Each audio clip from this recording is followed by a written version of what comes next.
এই বাক্য দুটোকে খেয়াল করি। সফলদের নিয়ে হিংসা করো না। আরেকটি হচ্ছে সফলদের থেকে অনুপ্রেরণা নেও।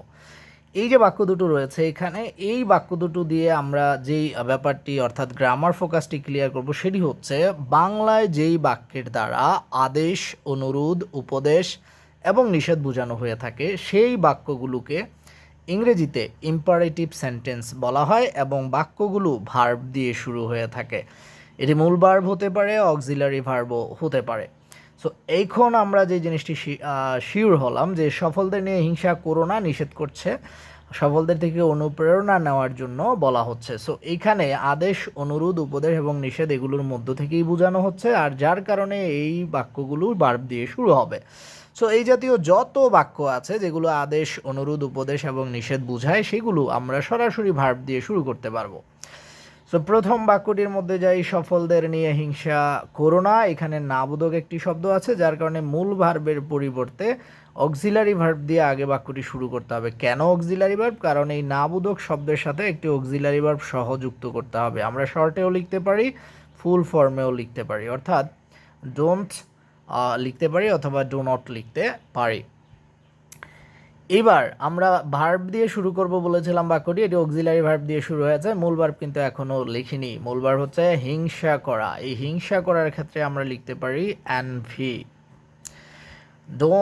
ডো নট এনভি অথবা ডোন্ট এনভি যদি কন্ট্রাকশন বা শর্ট ফর্মে লিখি, ডো নট এনভি। এইবার সফলদের নিয়ে, এই নেওয়া বা নিয়ে, আমরা উইথ দ্য সাকসেসফুল এই কথাটি হয়তো আমাদের মনে আসবে, কিন্তু এখানে আর কোনো প্রেপোজিশন দেওয়ার প্রয়োজন হবে না। আমরা সরাসরি লিখে দিব দ্য সাকসেসফুল। পুরো বাক্যটি হচ্ছে সফলদের নিয়ে হিংসা করো না, do not envy the successful অথবা ডোন্ট এনভি দ্য সাকসেসফুল। দ্বিতীয় বাক্যটির মধ্যে যাব, সফলদের থেকে অনুপ্রেরণা নেও। ভার্ব দিয়ে শুরু হবে, যেহেতু এটি নাবোধক হয়নি সুতরাং এই নেওয়া নামক যে ভার্বটি রয়েছে টেক আমরা লিখে নিব, টেক।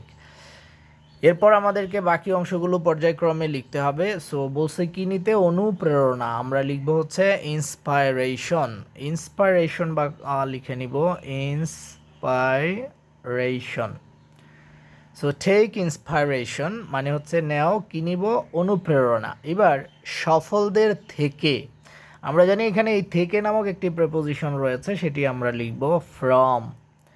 ফ্রম শব্দের অর্থ হচ্ছে থেকে, এটি একটি প্রেপোজিশন। এবার সফলদের, এই সফলদের কথাটি আমরা আগের বাক্যতে লিখেছিলাম দ্য সাকসেসফুল।